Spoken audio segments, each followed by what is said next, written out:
ఇంటిని 9 భాగాలుగా చేసినప్పుడు మనము పూర్తిగా దేవుడి రూము అనేది పనికొచ్చేటువంటి భాగం ఏదైనా ఉంది అంటే అది ఈశాన్యము, తూర్పు మరియు ఉత్తరం అనమాట. అయితే ఈశాన్యము అనగానే మనకి వాస్తు పురుషుడి యొక్క తల వస్తూ ఉంటుంది.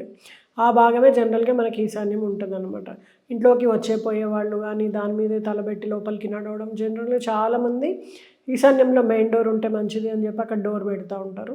సో, ఆ ఈశాన్యం మెయిన్ డోర్‌లోంచే వాళ్ళు వస్తూ, పోతూ బయటికి ఇంట్లోకి రాకపోకలన్నీ జరుగుతూ ఉంటాయి. అలా జరిగేటప్పుడు వాస్తు పురుషుడి యొక్క తల మీద కాళ్ళని పెట్టి బయటికెళ్ళడం, వచ్చేవాళ్ళందరూ తల మీద కాళ్ళు పెట్టి లోపలికి రావడం జరుగుతా ఉంటది.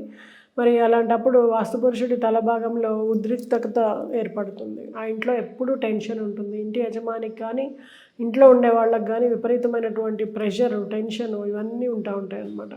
అంటే ఆయా భాగాలకు సంబంధించిన ఇబ్బంది కలుగుతూ ఉంటుంది. మనం వాస్తు పురుషుడి ఏ భాగానికి ఇబ్బంది కలిగితే, ఆ భాగంలో మనకి ఇబ్బంది కలుగుతా ఉంటది.